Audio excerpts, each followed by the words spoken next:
Ever wonder why you keep falling for the exact same person in a different body?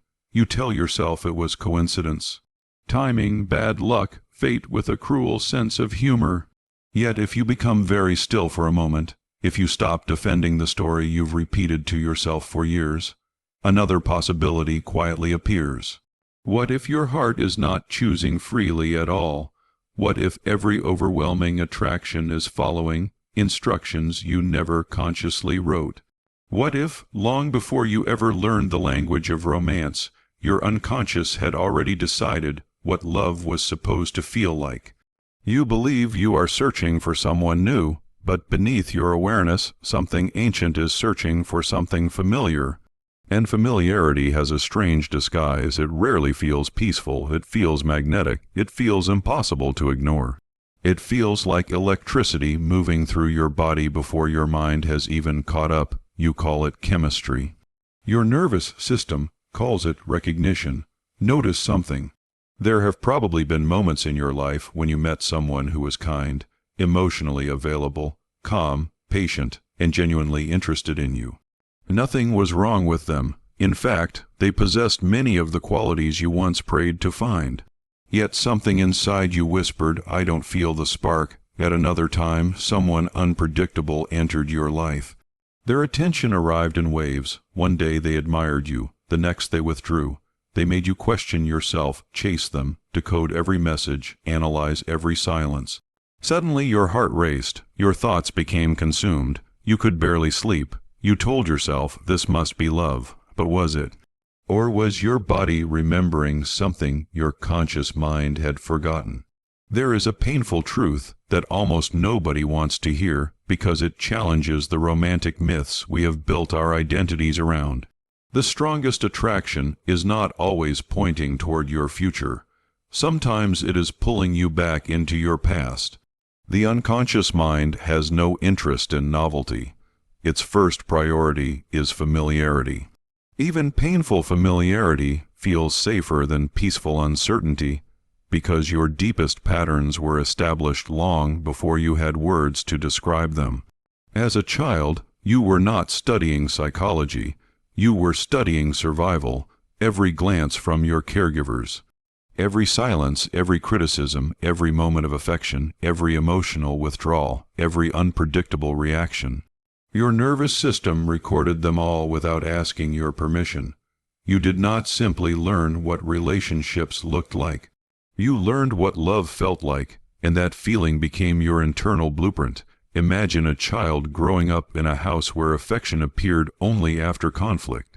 Calm moments felt empty, but emotional chaos ended with temporary closeness. Without realizing it, the child's brain begins connecting love with instability. Peace becomes unfamiliar, anxiety becomes intimacy. Years later, that child grows into an adult. They meet someone emotionally consistent. Their body becomes restless. This feels boring. Then they meet someone emotionally unavailable. Their heart races. This feels exciting. Nothing has changed except the actors. The script remains untouched. This is one of the great illusions of human psychology. The unconscious does not ask, is this relationship healthy? It asks, does this relationship feel like home? And home is not always where healing began. Sometimes home is where the wound began. Perhaps this explains why so many intelligent people repeatedly enter relationships that hurt them. They are not lacking intelligence. They are following memory, not memory as conscious recollection. Memory as emotional architecture, as invisible instructions living beneath awareness. Your body remembers experiences your mind cannot fully explain. Have you ever noticed how quickly attraction happens? Sometimes within seconds, a smile, a voice, a certain confidence, a familiar emotional distance. Before logic even enters the conversation, your nervous system has already started making decisions. It is matching patterns, searching for emotional fingerprints, recognizing echoes from decades ago. This process is astonishingly fast because it was designed for survival, not happiness. Your subconscious would rather predict pain than encounter uncertainty. Think carefully about that. Predictable suffering often feels safer than unfamiliar peace. The mind would rather repeat what it understands than embrace what it cannot yet control. That is why so many people unconsciously recreate relationships that resemble their earliest emotional experiences. Not because they enjoy suffering, because somewhere inside them lives an unfinished conversation. The child who never received consistent love still waits for someone to finally choose them. The child who is never fully seen still searches for someone impossible to impress. The child who constantly walked on emotional eggshells now mistakes emotional tension for intimacy. The tragedy is not that these wounds exist. The tragedy is that they wear disguises. They arrive wearing beautiful faces. They speak with attractive voices. They call themselves destiny. Listen carefully, because this may change the way you understand every relationship you have ever had. The unconscious rarely repeats experiences exactly. It repeats emotional patterns. Perhaps your parent was critical. Now your partner constantly makes you feel inadequate. Perhaps your caregivers were emotionally distant. Now you are obsessed with someone who gives you just enough attention to keep you hoping. Perhaps affection was unpredictable.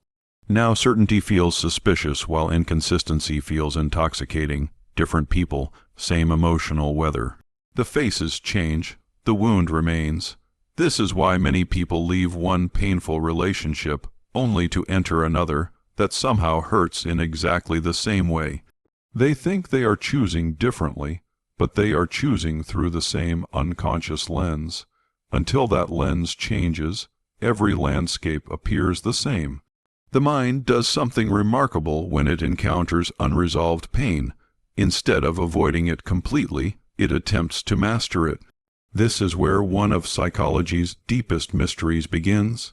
The unconscious often recreates old emotional situations because somewhere within it exists the belief that this time the ending will finally be different. This time they will stay, this time they will choose me, this time I will be enough, this time I will earn the love I never received. Can you feel the sadness hidden inside those silent promises? Because they are not made by the adult sitting here today. They are made by the younger self who still believes love must be earned through struggle. Notice how exhausting that becomes. You begin measuring your worth through someone else's inconsistency. You confuse longing with connection. You mistake obsession for devotion. You interpret emotional starvation as passion, and the more unavailable the other person becomes, the harder your nervous system works. Not because you are weak, because your subconscious believes completion is just one more effort away. One more conversation, one more apology, one more sacrifice, one more chance, yet every attempt only strengthens the original wound. This cycle feeds itself, like a mirror reflecting another mirror, infinity without resolution. Perhaps you've noticed this in yourself before. You tell yourself you will never tolerate certain behavior again. Then someone appears, your boundaries disappear. Your intuition becomes strangely quiet. Your standards slowly lower. You explain away things you once swore you would never accept. Afterwards you wonder, what happened to me? Nothing happened to you. Something happened within you. A hidden program became active, and once active, perception itself changes. You stop seeing the person clearly. Instead, you begin seeing possibility, potential, fantasy, the future version of them that exists only inside your imagination. The unconscious is incredibly skilled at replacing reality with hope whenever old wounds are involved. Hope becomes anesthesia, fantasy becomes survival. You begin loving who someone could become instead of witnessing who they repeatedly choose to be. This is not foolishness, it is psychology. It is the mind attempting to protect an identity formed long ago. Because if you finally admit this person cannot give you what you need, another painful realization waits beneath it. Perhaps the people who first taught you love could not give it either. That realization feels unbearable. So the mind delays it. It chooses another impossible relationship, another familiar disappointment, another opportunity to avoid grieving the original loss. This is why healing feels so threatening. Healing is not merely changing your relationships. Healing changes your identity. It asks you to release the version of yourself who believed suffering was proof of love. And identities rarely disappear quietly. They fight for survival, even painful ones, especially painful ones. Have you ever wondered why calm love sometimes feels strangely uncomfortable? Why someone who communicates openly makes you suspicious? Why emotional consistency feels almost unnatural?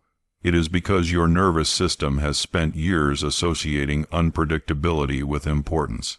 If someone responds immediately, your mind wonders whether they truly care. If someone creates distance, your attention becomes completely consumed. Do you see the inversion? Peace feels empty, chaos feels meaningful. The unconscious has reversed the signal. And until that reversal becomes visible, you will continue interpreting anxiety as attraction. Close your eyes for just a moment in your imagination. Picture two doors standing before you. Behind one door is everything your nervous system has always recognized. Intensity, uncertainty, emotional highs followed by emotional crashes, constant overthinking, the need to prove your worth. The desperate hope that this time the story ends differently. Behind the other door is something your nervous system barely understands. Consistency, respect, emotional safety, honest communication, quiet affection that does not need dramatic rescue. Which door feels more exciting? Be completely honest, because your answer reveals something far deeper than your preferences. It reveals the emotional climate your unconscious still mistakes for love. And that is where the real journey begins. Not with changing partners, not with learning clever dating strategies, not with becoming more attractive, but with asking one terrifying question that almost nobody dares to ask themselves. If the people I choose are mirrors, then what hidden wound have I been staring at all along? If the people I choose are mirrors, then what hidden wound have I been staring at all along? Do not answer too quickly. The first answer that comes into your mind is usually the one your conscious self has rehearsed. But beneath that answer, beneath the explanations and justifications, beneath the stories about bad timing, difficult people, and unfortunate circumstances, another truth patiently waits. It has been waiting for years. It does not accuse you. It simply asks you to look, because the mirror has never been your enemy. It has only been reflecting what remained unseen. This is where many people misunderstand healing. They believe the goal is to stop attracting unhealthy partners, as though changing the outside world will automatically transform the inside one. But the unconscious does not work that way. It continues projecting until what is hidden becomes conscious. Every recurring relationship is less like a punishment and more like an invitation. Not an invitation to suffer again, but an invitation to finally understand why suffering feels so familiar. Think back to every relationship that left a mark on your soul, not the details, not the names, not the places. Pay attention instead to the feeling that kept repeating. Perhaps it was never being enough. Perhaps it was always chasing. Perhaps it was constantly trying to earn reassurance that should have been freely given. Perhaps it was feeling invisible while standing beside someone who claimed to love you. Different faces, different years, the same emotional fingerprint. The unconscious speaks in patterns. It whispers through repetition because repetition is the only language we consistently notice. Imagine carrying an invisible pair of glasses from childhood. Every experience passes through those lenses before reaching your awareness. If the lenses were shaped by rejection, even genuine affection can appear temporary. If they were shaped by abandonment, every delayed message can feel like the beginning of another goodbye. If they were shaped by criticism, every disagreement can feel like proof that you are fundamentally unlovable. The event is not creating the pain. The lens is coloring the event. This is why two people can experience the exact same situation and leave with completely different emotional realities. One hears silence and finds peace. Another hears silence and feels abandoned. One experiences honesty and feels respected. Another experiences honesty and feels attacked.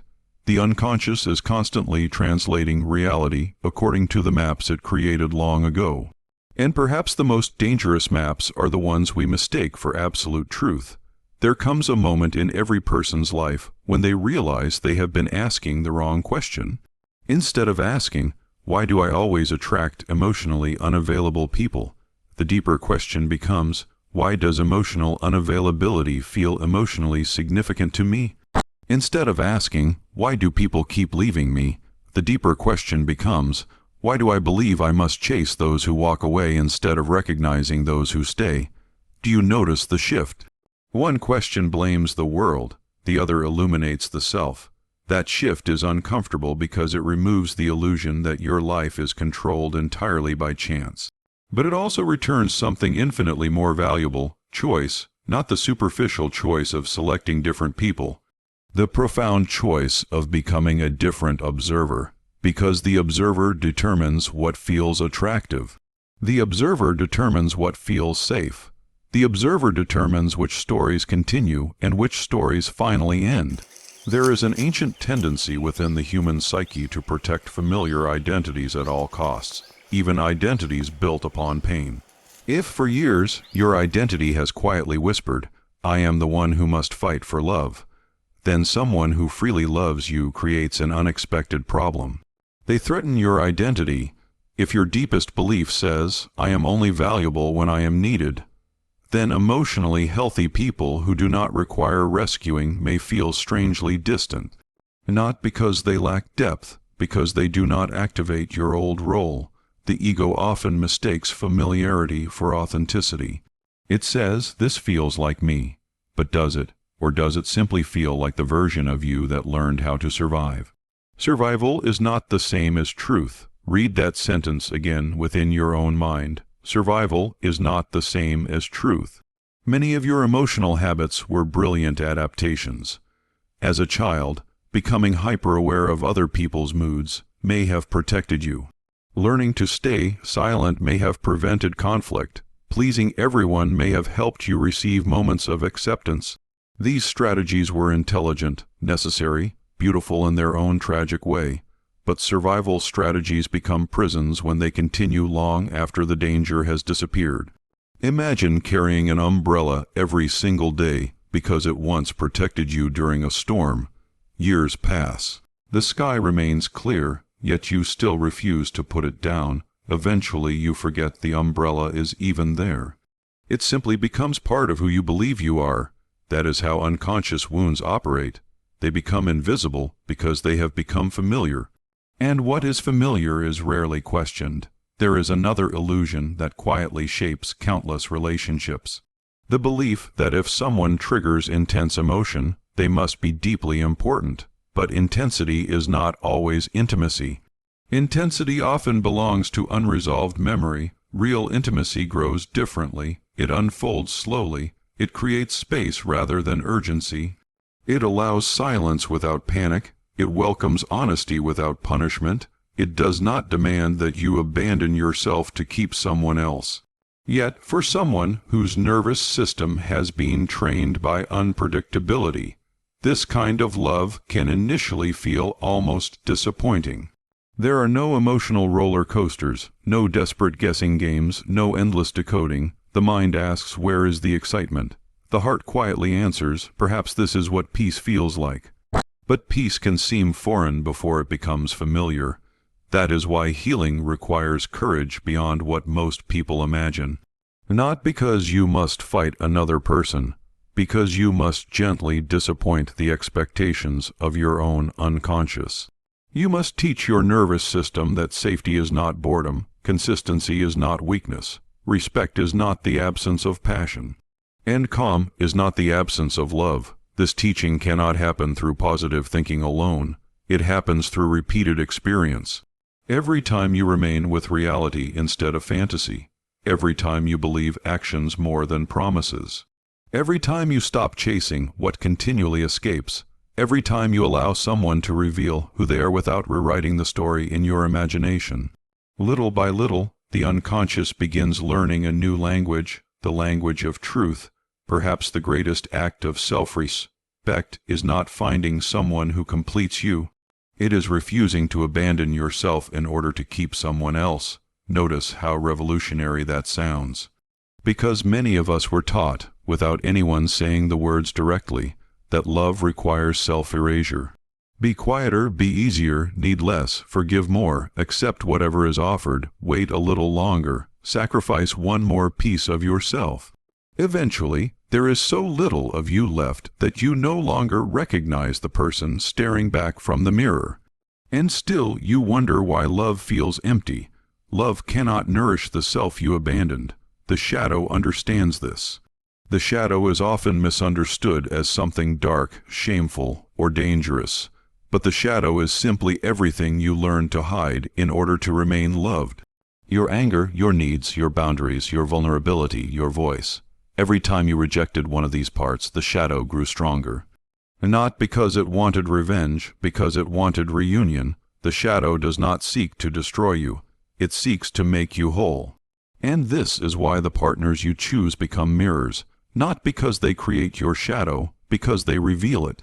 The controlling partner reveals where you fear your own freedom.